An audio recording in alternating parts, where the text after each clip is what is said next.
Ya.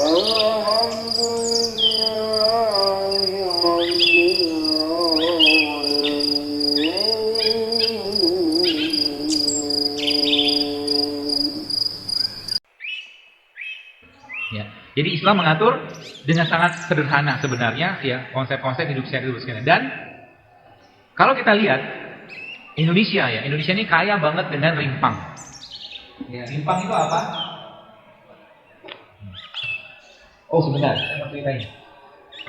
Sengaja saya bawa supaya kadang-kadang kita butuh apa ya sumber lain. Saya baca buku ini judulnya Longevity Solution. Jadi buku ini yang mengarangnya dua dokter di Amerika, namanya Dr. James Dinnick sama Jason Fung. Buku ini menceritakan tentang riset mereka, tentang klinik mereka, yang mereka mengobati orang-orang sebagian besar itu diabetes dengan apa? Dengan puasa.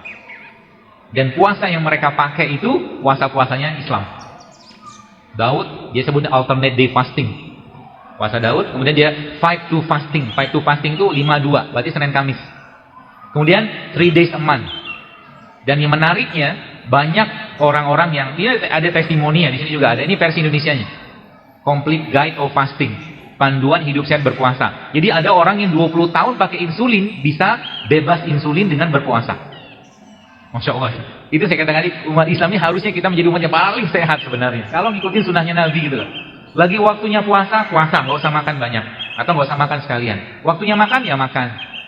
Ya, seperti itu. Dan tadi kembali ke itu bos sekalian. Indonesia kaya dengan rimpang. Indonesia kaya dengan rimpang. Rimpang tuh kayak begini nih, rimpang. Ya. Salah satunya kunyit. India merupakan salah satu negeri atau negara yang paling tinggi angka penduduknya kan. Kenapa? Karena rahim wanitanya subur-subur. Iyalah apalagi. Kenapa bisa subur? Karena wanitanya, laki-lakinya banyak makan masalah. Masalahnya nggak pakai H. Masalah itu bumbu. Dan bumbu itu ya banyak ya. Saya mungkin kasih tunjuk ya. Jadi kayak begini ada jinten ya, adanya apa? Ada time gitu kan, jadi basil ya. Bumbu ini bahan bakunya kita. Ya. Maka salah satu tips yang saya memang sangat sarankan, 2 hal ini dalam kehidupan Anda tiap hari. 2 hal ini dalam kehidupan Anda tiap, ingat baik-baik, jangan pernah lepas. Rimpang sama rempah. Rimpang ini kunyit. Kunyit, jahe, kencur, temulawak itu bahan bakunya kita. Rempah ya kayak begini nih. Ini rempah. Dan ini gampang sekali kan dibikin masakan. Kalau Anda bikin masakan, maka kuahnya diminum. Maka itu jadi obat. Itu jadi obat. Kuahnya diminum.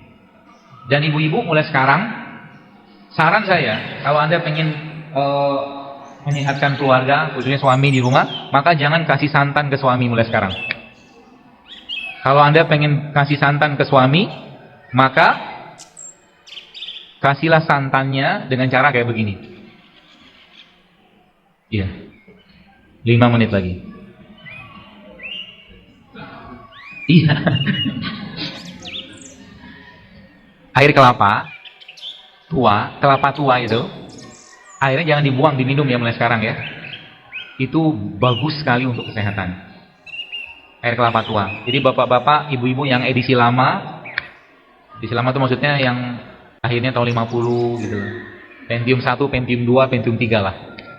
Ya. Minumlah air kelapa tua. Air kelapa tua. Kelapa mudanya buat yang masih muda. Karena kelapa muda bagus untuk detox. Kelapa tua bagus untuk mikronutriennya, bagus untuk orang-orang dengan degeneratif. Gitu. Lalu santannya diapain? Di blender. Santannya di blender pakai kurma, kasih kunyit, kasih garam sedikit. Maka itu akan jadi minuman buat menguatkan jantung. Jadi santan itu jangan dipanaskan. Kenapa opor tidak sehat? Karena santannya. Gitu ya. Jadi santannya jangan itu. Termasuk juga, nanti cobain, nanti sore ya. Bagi Anda yang mungkin puasa atau mungkin yang hari ini pengen nyobain, nanti beli kurma. Lalu kurmanya di blender sama air kelapa. Kelapa muda. Lalu disaring sebentar. Atau kalau nggak disaring, Anda tunggu aja. Itu akan jadi detox yang paling baik untuk pencernaan kita. air kelapa muda, di blender sama kurma. Ya. Murah kan? Murah. Beli air kelapa paling 5.000 lah, 10.000. Ya. Beli kurma mungkin yang box-box kecil ya, saya kira mungkin 10.000, 20.000 dapat sih insya Allah. Ya, seperti itu. Kemudian kenalilah Bapak sekalian. Jadi saya pernah share waktu itu ada 2 jenis ramuan atau 1 jenis ramuan yang saya sendiri takjubnya karena memang dahsyat banget kerjanya. Isinya sebenarnya simpel banget. Isinya kunyit, yang kedua serai, yang ketiga ini jeruk nipis. Kelihatan kan ini jeruk? Ya. Jadi kunyitnya kupas, potong-potong kecil, slice tipis gitu, and then dimasukkan ke air panas, kasih serai. Ya, kasih serai, kemudian setelah agak sedikit dingin, dimasukin jeruk nipis. Kasih madu. Banyak yang hamil.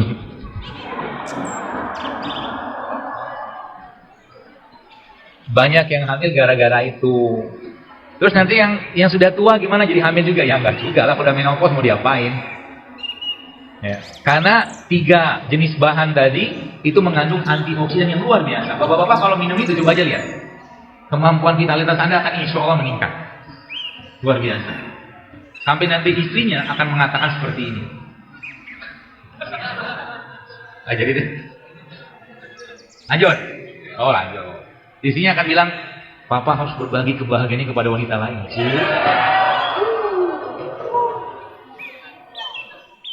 Kalau berani. Ya. Kamu nikah aja Pak. Nikah lagi maksudnya. Jadi tadi apa? Kunyit, jeruk nipis sama serai. Malam mau tidur minum jahe sama pandan. Ya. Jadi Anda harus punya ramuan atau mungkin minuman-minuman yang Anda mulai rutinkan tiap hari. Kalau saya pribadi memang tidak mengkultuskan. Jadi kalau kadang-kadang ada infus water, saya bikin infus water. Kadang-kadang ada jus, saya bikin jus. Kadang-kadang air putih gitu. Air putih, madu udah cukup. Tapi minimal tiap hari harus ada makanan-makanan begini yang masuk ke badan. Maka bapak-bapak kalau Anda kerja mulai sekarang, di rumah coba dibikin infusan. Dan infusan bapak sekalian, khusus ibu-ibu nih. Ya, time out.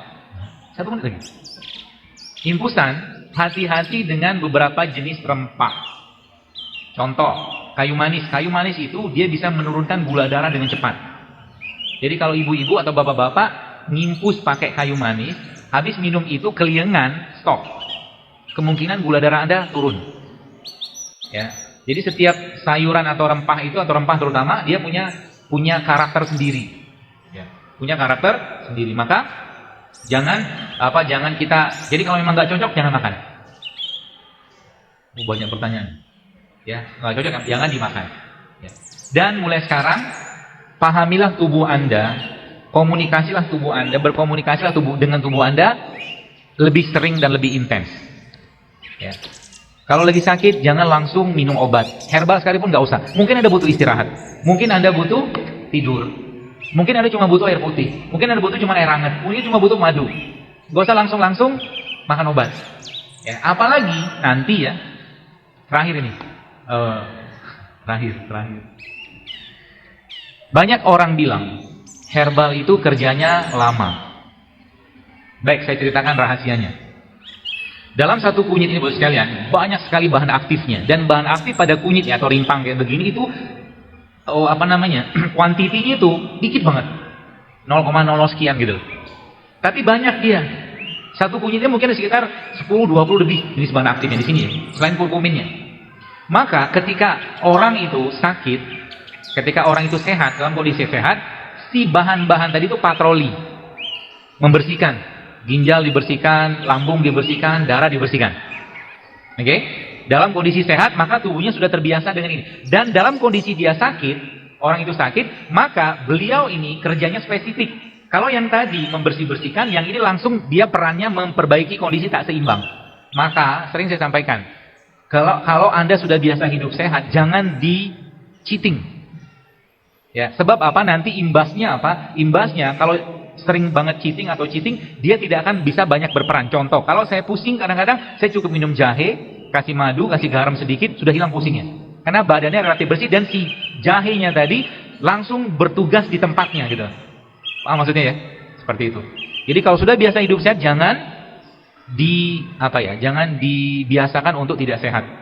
Ya, kita perlu menciptakan kebiasaan-kebiasaan sehat setiap hari, seperti itu. Ya baik, saya kira mungkin cukup, sudah banyak pertanyaan. Bagaimana cara promil untuk pasangan yang sudah 2 tahun belum dikasih momongan? Ada tulisan saya di feed, hashtagnya promil JSR 1, 2, 3, 4. Silakan dibaca. Bolehkah sedang promil konsumsi tempe?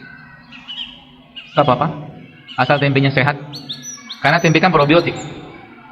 Saya juga pernah bertanya juga ke teman saya, seorang dokter kandungan. Dia bilang sini kan, karena saran dari dokter kandungan tidak boleh konsumsi produk kedelai dan turunannya. Kedelai bukan tempe.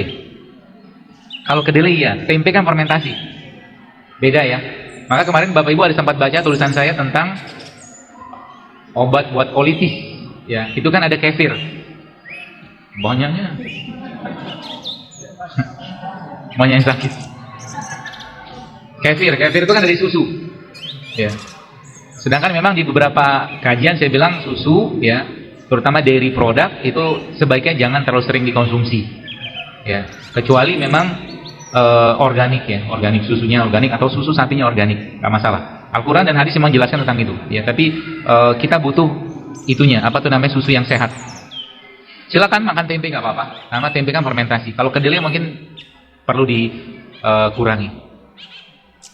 Apakah obat untuk sakit polip di rahim? Yang tadi bisa itu, yang kunyit, serai sama jeruk nipis. Ya, sama gini Bu, Pak. Kalau Anda mau ngobati diri Anda, ada satu kalimat begini: if you want to cure someone, kalau Anda pengen ngobatin seseorang ke diri kita, ask them to stop what make them sick. Suruh mereka menghentikan apa yang bikin masalah gitu loh. Sekarang gimana mau sehat? Pagi siang malam gak ada perubahan di makanannya. Sayangnya, ya, kita kalau mungkin berobat gitu kan, baik ke dokter atau mungkin ke herbalis sekalipun, kadang-kadang tidak ada nasihat-nasihat berhubungan dengan nutrisi. Sedangkan sekarang, saya lagi kebetulan ini lagi ada case yang saya tangani juga sama guru saya juga, karena case-nya cukup berat. Ada seorang anak-anak umurnya 8 tahun sampai 9 tahun gitu. Badannya itu seperti lumpuh, nggak bisa gerak. Itu ternyata sekarang ada pemeriksaan. Jadi pemeriksaan untuk ngecek gen mana yang bermasalah. Itu ada. Ya, namanya nutrigenomic test. Jadi nanti ketahuan gen mana yang rusak, yang bermasalah, nanti dari situ, dari yang rusak-rusak tadi itu nanti kita coding. Codingnya itu maksudnya dicari dari bahan baku sumber sayuran, buah atau apa segala macam yang menyesuaikan, bisa untuk bahan baku perbaikan gen tadi, itu bisa. Namanya nutrigenomic test. Gitu, bisa. Makanya hati-hati banget bagi Anda yang maaf belum menikah, ya. Jangan sampahi badan, sebab nanti gennya ketika ketemu dengan pasangannya, kalau sudah sama-sama codingnya bermasalah, sudah sama-sama cacat gennya, susah punya anak, serius. Jangan nyampah mulai sekarang. Jadi kalau kita sekarang mau berpikir bagaimana menciptakan generasi emas Islam yang sehat-sehat ke depan, Bapak Ibu juga di rumah mulai sekarang jangan berikan makanan atau asupan yang tidak sehat ke keluarga. Jangan. Dan Anda harus ngasih contoh. Ya. Saya pernah, anak saya yang terakhir itu umurnya 2 tahun. Saya tidak tahu ini anak dapat ilham dari mana. Dia sekarang bisa makan tempe mentah. Mungkin karena bapaknya, ayahnya sering ngomong tempe gitu kan. Allah kasih ilham sama dia untuk makan tempe, dan dia makan dengan sangat lahap. Lagi satu anak saya, anak yang ketiga, itu pernah satu malam saya makan semangka. Semangka itu saya buka gitu kan, saya belah tengahnya, lalu saya makan, saya kerok aja pakai sendok. Paginya, siangnya di pulang sekolah, dia melakukan hal yang sama. Terus ditanya sama ibunya, kenapa kamu makan semangka seperti itu? Karena ayah semalam makannya begini. Itu kan namanya coding. Ya. Nanti juga makan semangka, ibu bapak sekalian, pernah nyoba memblender semangka di semangkanya nggak? Cobain deh. Pakai hand blender, jadi semangka yang gede gitu, dibolongin tengahnya, ya, hand blender kayak begini. Biar ada variasi. Nanti dimasukin ke semangkanya, terus nanti ini kan ada pisaunya nih, jadi langsung sedotannya masuk ke semangka. Ada variasi minum makan semangka gitu. Seperti itu. Ustaz mau tanya, bolehkah kita makan nasi merah? Siapa yang ngelarang? Boleh lah. Nasi merah boleh. nasi merah, nasi hitam, nggak masalah. Singkong, ubi-umbian, itu yang sehat. Coba kita belajar dari orang tua kita zaman dulu. Mereka kalau dulu ya sarapan mereka pagi ubi rebus, singkong rebus, pisang rebus kan gitu kan? Betul nggak Pak? Minumnya apa Pak? Teh tawar, ya kan? Dan panjang umur mereka. Nggak ada. Ayah saya umurnya 82 tahun, semoga Allah jaga beliau. Mungkin sampai detik ini tidak pernah nyentuh pizza sama sekali. Sosis gitu nggak makan dia. Ikan pun dia milih ikannya, nggak semua ikan dia makan. Tapi Masya Allah, saya ngelihat wajahnya beliau dibandingkan dengan dua adiknya, lebih tua adiknya dua tadi.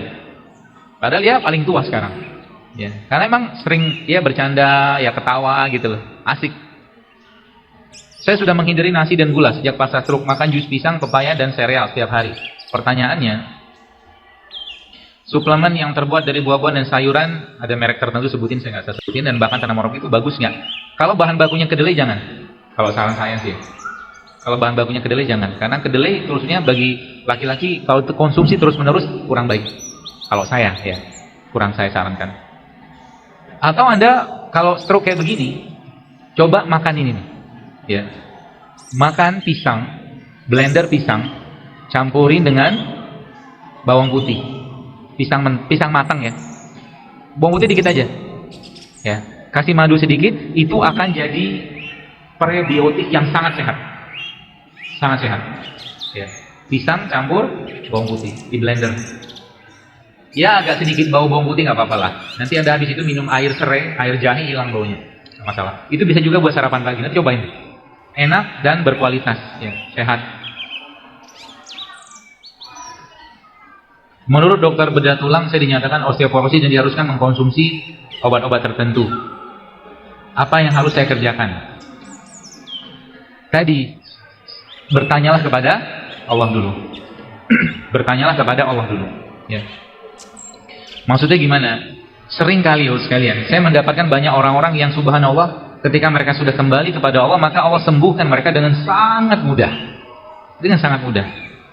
Contoh kayak case kayak begini. Kalau kita bicara tentang tulang, ya tulang itu kita bisa perbaiki dengan apa? Lihat aja bahan baku tulang itu apa? Dia butuh kalsium, dia butuh kalium, dia butuh magnesium, dia butuh asam amino. Gampang bikinnya sebenarnya. Contoh misalkan seperti apa? Anda bisa ngambil kolang-kaling, kasih rumput laut, kasih jahe, nanti minum madu, minum VCO, itu juga menguatkan tulang. Atau itu tadi apa tuh namanya? Biji durian. Juga mengandung kolagen, kan bisa. Ya. Atau juga minum air kelapa. Air kelapa merupakan salah satu minuman air yang sangat tinggi asam aminonya. Dan asam amino itu pembangun badan kita. Gen kita isinya asam amino. Jadi bisa pakai itu juga bisa. Jadi di rumput laut ada jahe, ada kolang-kaling. Itu bisa dijadikan minuman harian tiap hari, dan makanlah makanan-makanan yang tinggi kalsium. Contohnya apa? Brokoli. Kalau mau browsing aja. Brokoli atau kale. Kale itu juga termasuk yang tinggi kalsium. Bisa makan itu. Kita sampai jam berapa ya? Kok nggak time out lagi?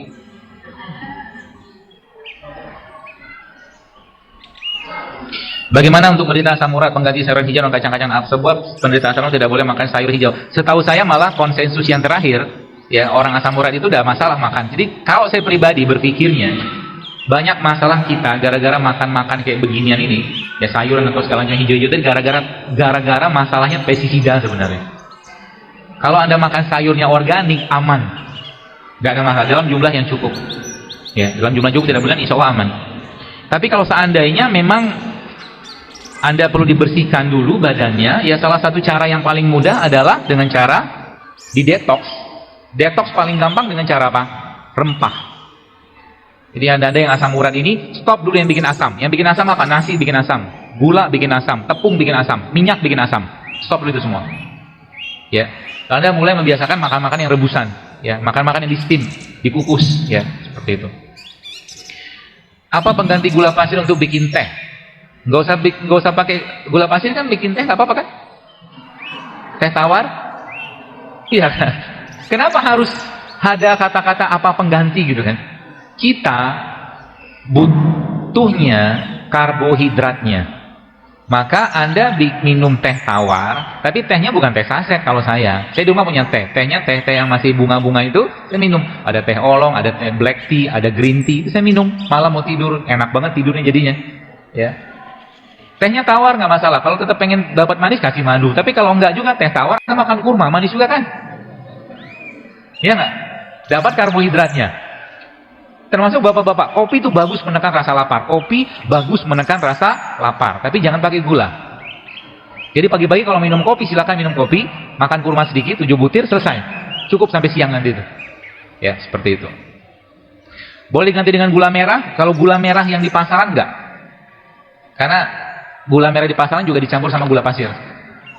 Ya, saran saya kalau memang tetap tetap pengen ya tadi madu. Jam berapa batas makan malam? Kalau saya berpedomannya sebelum matahari tenggelam. Sebelum matahari tenggelam, makanlah. Tapi setelah matahari tenggelam, kalau bisa jangan makan yang berat. Ya, terutama yang kalori tinggi. Sebab apa? Hormon kita di malam hari sudah berubah. Hormon malam kerjanya untuk rehat, untuk istirahat, bukan untuk ngolah-ngolah sesuatu gitu kan. Kalau siang, matahari terbit sampai sore nanti, itu hormon yang bekerja, hormon simpatik. Sistem hormon ya. Jadi makanlah sebelum matahari tenggelam. Ya. Kalau lapar gimana? Buah-buahan cukup. Ya. Dan yakin Bapak sekalian, semakin kita membiasakan kita tidak banyak makan, nanti lama-lama makan sedikit cukup. Cukup insya Allah. Cuman karena kita kebiasaan aja sebenarnya. Ya. Kalau sudah kita biasakan makan yang sehat dan sedikit, insya Allah cukup. Time out lah, jangan yang 5 menit. Apakah kedelai dari Amerika itu berbahaya? Iya. Karena sebagian besar di Amerika kedelainya setahu saya sudah GMO, rekayasa genetik. Ya. Termasuk bagi Anda yang makan buah-buahan yang tidak ada bijinya, yang sudah di cross breeding, saran saya jangan makan. Saran saya. Misalkan anggur nggak ada biji. Yang saya belum ketemu tuh kedondong tanpa biji, belum ada. Jadi seedless grape ya, anggur yang tanpa biji jangan makan. Kalau saran saya. Ya. Sekarang juga ada lagi anggur yang bentuknya kayak lonjong. Saya nggak mau makan itu. Kok anggur bentuknya begini kan anggurnya kan? Bentuknya kayak kurma panjang gitu. Nggak ada bijinya itu. Biasanya itu cross breeding. Ya. Kalau buah-buahan yang ada bibitnya atau ada bijinya, maka carilah ya buah-buahan yang ada bijinya. Sebaiknya. Sebab apa? Sekarang gini, kalau Anda mau tanam semangka, yang diambil apa? Bijinya loh. Sekarang kalau semangka yang nggak ada biji, nanamnya gimana? Ayo. Nanamnya mereka punya bibit sendiri, yang hanya mereka yang pegang. Kalau hashtagnya food control. Ya. Jadi hati-hati dengan makanan-makanan yang tidak sehat. Karena ngelok di sini dia, maka ketika dia terkunci di sini, maka mata kita juga akan suka dengan tontonan tidak sehat. Ya, terutama makanan-makanan fast food yang tinggi dengan bahan-bahan kimianya. Ya. Jangan. Berapa lama kita boleh cheating? Suka-suka ibu lah. Ya, nggak ada batasannya sih. Kalau saya sih milih untuk tidak sih ya. Tapi indikatornya apa? Kalau Bapak Ibu sudah punya time out? Oh belum. Anda ciptakan dulu kebiasaan sehat 80% dalam kehidupan Anda. 20% silakan cheating. Itu dulu deh. Atau 90% kebiasaan Anda makan sehat atau Anda lebih sering berpuasa. Oke, silakan cheating. Kalau itu tidak Anda kerjakan, jangan cheating. Ya. Sebagaimana kemarin ada yang tanya, dokter bagaimana? Saya kemarin pas ke Makassar, saya ajarin teman-teman di sana untuk makan coto Makassar. Cara makan coto Makassar, begini caranya. Waktu kita makan coto, biasa kita kan dikasih jeruk nipis kan? Satu mangkok gitu kan? Nah, minta sama yang jual coto itu air putih bening gitu kan 3 gelas. Nanti jeruknya diperes. Minum segelas, 2 gelas, 3 gelas. Kan kenyang tuh. Pulang. Jadi dong gitu kan? Silakan cheating kalau seandainya Anda tiap hari makan sayur dan buah. Silakan cheating kalau tiap hari Anda minum air putihnya 2-3 liter sehari. Silakan cheating kalau seandainya Anda banyak atau tiap hari bisa mengkonsumsi probiotik atau prebiotik. Silakan cheating kalau Anda lebih banyak berpuasa. Silakan cheating. Kalau tidak, sebaiknya jangan. Create dulu, ciptakan dulu kebiasaan sehatnya. Time out. Alhamdulillah. Baik, sekalian, semoga apa yang saya sampaikan ini bermanfaat, dan kajian-kajian yang saya sampaikan ini tidak lain tidak bukan dalam rangka kita hidup sehat agar ibadahnya lebih baik. Ya. Jangan sehat tapi kita tidak makin taat. Sehatnya kita harus membuat kita makin taat. Kalau sudah sehat maka tahajud harus rutin. Sholat sunnahnya harus jangan sampai ketinggalan. Baca Quran jangan ketinggalan, sedekah lebih banyak. Itu sehat yang benar. Kalau nggak kebegitu mungkin sakit lebih baik. Karena dengan sakit Allah gugurkan dosanya. Maka kalau sudah sehat, sudah ngerti ilmunya, harus lebih taat. Ya, harus lebih taat. Dan jangan jadikan ini sebagai lifestyle, tapi jadikan ini sebagai ketaatan kita, sehingga nanti ketaatan dan rasa syukur, sehingga nanti bos sekalian ketika Anda minum madu, Anda minum kunyit, Anda minum serai, segala macam itu, dan bagian dari niat Anda untuk ibadah lebih baik kepada Allah, maka Anda pahala dapat itu. Ya. Kalau cuma lifestyle doang nggak ada gunanya. Simple sekali, sedikit sekali pahalanya. Tapi jadikan sebagai ketaatan. Ya, sehingga nanti kita melakukannya itu karena ngerti yang kita kerjakan dalam rangka sehat, maka kita akan senang mengerjakannya. Saya kira mungkin demikian. Mohon maaf kalau ada yang salah. Segala kebaikan dan kebenaran dari Allah Subhanahu wa taala, segala kekurangan dan kelemahan dari saya pribadi. Subhanakallahumma bihamdika asyhadu an la ilaha illa anta astaghfiruka wa atubu ilaik. Assalamualaikum warahmatullahi wabarakatuh.